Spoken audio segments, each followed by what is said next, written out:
Mother Teresa, കൽക്കത്തായിലെ വിശുദ്ധ Teresa.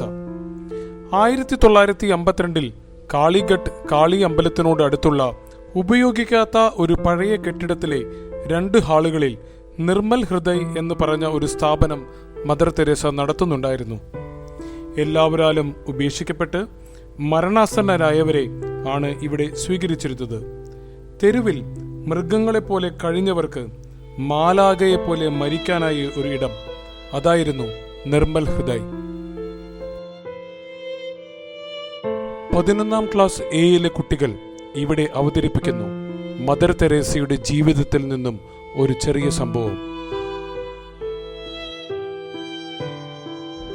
Mother, ഇനി ഇവിടെ അല്പം സ്ഥലം പോലും ബാക്കിയില്ല.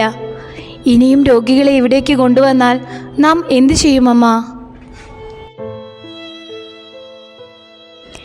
അടുക്കളയിൽ ഇനി അധികമൊന്നും കാണില്ല. ഇന്നത്തെ പ്രഭാത ഭക്ഷണം തന്നെ കഷ്ടിച്ചാണ് ശരിയാക്കിയത്. രോഗികൾക്കുള്ള മരുന്നും തീർന്നമ്മ.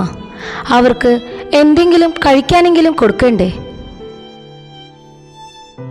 ഇനിയും ആളുകൾ വന്നാൽ നാം എന്തു ചെയ്യും? തെരുവിൽ പട്ടിണിയും രോഗങ്ങളും കൂടുന്നതല്ലാതെ ഒന്നിനും ഒരു പരിഹാരമാകുന്നില്ലല്ലോ. അയ്യോ, എൻ്റെ മക്കൾക്ക് കഴിക്കാൻ ഒന്നുമില്ല അല്ലേ? നിങ്ങൾ സമാധാനമായിട്ടിരിക്കേ. ഞാൻ പോയിട്ട് ഇവർക്ക് എന്തെങ്കിലും കിട്ടുമോ എന്ന് നോക്കട്ടെ. ഞാൻ വരുന്നത് വരെ നിങ്ങൾക്കാവുന്ന രീതിയിൽ ഇവരെ നോക്ക്. ഞാൻ ഉടനെ വരാം.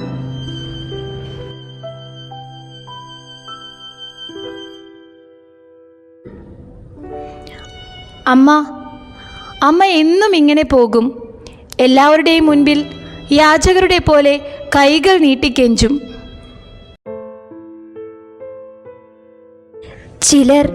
ചിലർ അമ്മയെ സഹായിക്കും, മറ്റു ചിലർ അമ്മയെ ആട്ടിയോടിക്കും. എല്ലാം അമ്മ ഈ മക്കൾക്ക് വേണ്ടി സഹിക്കും. അമ്മ അധികം വിശ്രമിക്കുന്നത് ഞാൻ കണ്ടിട്ടേയില്ല. എല്ലാ സമയവും ഇവിടെ രോഗികളെയും പരിചരിച്ച് ഉത്സാഹപൂർവ്വം ഓടി നടക്കും. അമ്മയ്ക്ക് എന്ത് കിട്ടിയാലും അതെല്ലാം ഈ പാവങ്ങൾക്കായി കൊണ്ടുവരും. എവിടെ എൻ്റെ മക്കൾ? ഇതാ, ഇന്നത്തേക്ക് ഇത് മതിയാവും. വിശന്നിരിക്കുകയായിരിക്കും എൻ്റെ മക്കൾ അല്ലേ? അവർക്ക് വേഗം എന്തെങ്കിലുമൊക്കെ ഉണ്ടാക്കി കൊടുക്ക്.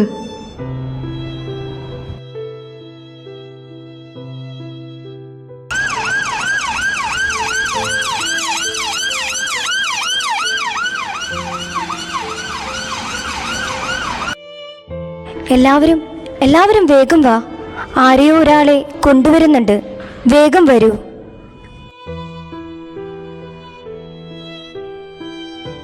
മദർ, ഇയാളെ അവിടെ അഴുക്കുചാലിലെ ഓടയിൽ നിന്നും കിട്ടിയതാണ്.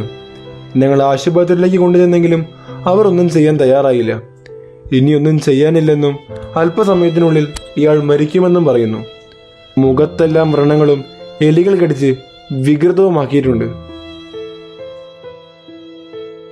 നിങ്ങൾ സമാധാനമായി പോയിക്കൊള്ളൂ.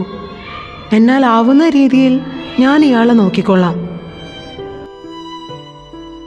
കാളിഘട്ടിലെ നിർമ്മൽ ഹൃദയിൽ ഇതുപോലെ മരണത്തോട് മല്ലടിക്കുന്ന ആയിരങ്ങൾ ദൈവത്തിന്റെ സ്നേഹമറിഞ്ഞും സമാധാനത്തോടെയും മരിക്കാനിടയായി. എന്നാൽ അതേ സമയം തന്നെ ഇത് കാളിഘട്ടിലെ പൂജാരിമാർക്കും നാട്ടുകാർക്കും ആളുകളെ മരിക്കാൻ വേണ്ടി ഈ സ്ഥലത്തേക്ക് കൊണ്ടുവരുന്നതും തീരെ ഇഷ്ടപ്പെട്ടില്ല. മരിക്കുന്നവരെ മാമോദിസ മുക്കി ക്രിസ്ത്യാനികളാക്കുന്നുവെന്നും മൃതദേഹം ക്രൈസ്തവ ആചാരം അനുസരിച്ചാണ് അടക്കുന്നതുമെന്നുമുള്ള പരാതി അധികാരികൾക്ക് ലഭിച്ചു. അന്നേ ഞാൻ പറഞ്ഞതാണ് ആ കന്യാസ്ത്രീ ആളത്ര ശരിയല്ലെന്ന്. ആരും കേട്ടില്ല. അവരുടെ ഈ പാവപ്പെട്ടവരോട് കാണിക്കുന്ന സ്നേഹവും പരിഗണനയെല്ലാം മതപരിവർത്തനത്തിനുള്ള വഴികൾ മാത്രമാണ്. അവരെ ഇപ്പൊ ഇവിടെ നിറക്കി വിട്ടില്ലെങ്കിൽ ഇവിടെ മുഴുവൻ ക്രിസ്ത്യാനികളെ കൊണ്ട് നിറയും. ആശ്രമത്തിനുള്ളിൽ മതപരിവർത്തനത്തിനുള്ള ക്ലാസ്സുകളാണ് നടക്കുന്നത്. എന്തായാലും ഞാൻ ഈ കാര്യം അധികാരികളെ അറിയിച്ചിട്ടുണ്ട്. അന്വേഷണത്തിനായി ഒരു ഓഫീസർ ഉടനെ വരും. അതാ സാർ വന്നല്ലോ. എവിടെ എവിടെയാണ് നിങ്ങൾ പറയുന്ന ആ സ്ഥലം?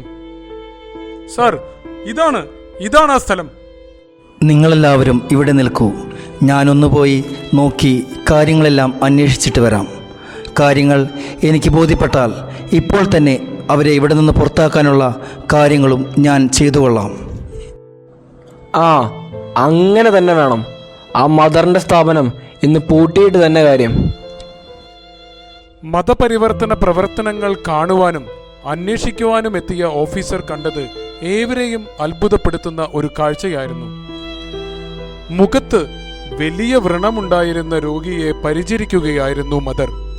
വന്നയാൾ മദർ എന്തു ചെയ്യുന്നുവെന്നും നോക്കി നിന്നു. സാധാരണക്കാർക്ക് അസഹനീയമായ ദുർഗന്ധം ആ മുറിയിലും പരിസരത്തും നിറഞ്ഞു നിന്നിരുന്നു. പച്ച മാംസത്തിലെ പഴുത്ത വ്രണങ്ങളിൽ നിന്നും പുഴുക്കൾ ചാടി വരുന്നു. മരിച്ചുകൊണ്ടിരിക്കുന്ന രോഗിയോട് മദർ പറയുന്നു, പ്രിയപ്പെട്ട സഹോദര, നിങ്ങൾ നിങ്ങളുടെ മതത്തിലെ പ്രാർത്ഥനകൾ ചൊല്ലുക. ഞാൻ എനിക്കറിയാവുന്ന പ്രാർത്ഥനയും ചൊല്ലാം. രണ്ടുപേരുടെയും പ്രാർത്ഥന ദൈവത്തെ സന്തോഷിപ്പിക്കും.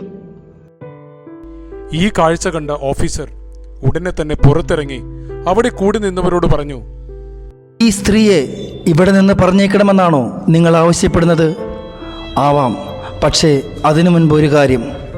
ഇവർ ഇവിടെ ചെയ്യുന്ന ഈ പ്രവൃത്തി, ഈ ജോലി ഏറ്റെടുക്കാൻ നിങ്ങളുടെ അമ്മമാരോടും സഹോദരിമാരോടും നിങ്ങൾ പറയണം. പറ്റുമോ നിങ്ങൾക്ക്? ഞാനിവിടെ കണ്ട ഈ സ്ത്രീ, ഈ അമ്മ ഒരു പുണ്യാത്മാവാണ്. അത്രമേൽ സ്നേഹം മാത്രം ചൊരിയുന്ന ഒരു പുണ്യാത്മാവ്. ഒരു നിമിഷം പോലും നിൽക്കാതെ നിങ്ങളിവിടെ നിന്ന് പിരിഞ്ഞു പോകണം. സാർ, എന്താണാവോ അങ്ങ് ഇവിടെ വരെ വരാൻ കാരണം? പ്രിയപ്പെട്ട മദർ, നിങ്ങളെപ്പറ്റി ചില പരാതികൾ എനിക്ക് ലഭിച്ചു. അതിനെക്കുറിച്ച് അന്വേഷിക്കാൻ വേണ്ടി വന്നതാണ് ഞാൻ. പക്ഷേ പരാതിയിൽ പറഞ്ഞതൊന്നുമല്ല എനിക്കിവിടെ കാണാൻ കഴിഞ്ഞത്. നിങ്ങളുടെ നിർമ്മലമായ സ്നേഹം മാത്രമാണ് ഞാനിവിടെ കണ്ടത്. അമ്മയെ തെറ്റിദ്ധരിച്ചതിൻ്റെ പേരിൽ എന്നോട് ക്ഷമിക്കണമേ. ഈ മുറിയപ്പെട്ട ഓരോരുത്തരിലും ഞാൻ എൻ്റെ മുറിയപ്പെട്ട ഈശോയെയാണ് കാണുന്നത്. എൻ്റെ സ്നേഹം അത് മാത്രമാണ് ഞാൻ അവർക്ക് നൽകുന്നത് എന്ന സന്ദേശം നമുക്ക് നൽകി നമ്മുടെ ഇടയിൽ നിന്നും വേർപെട്ടു പറഞ്ഞ മദറിൻ്റെ ജീവിതത്തിലെ ഒരു കഥ മാത്രമാണിത്.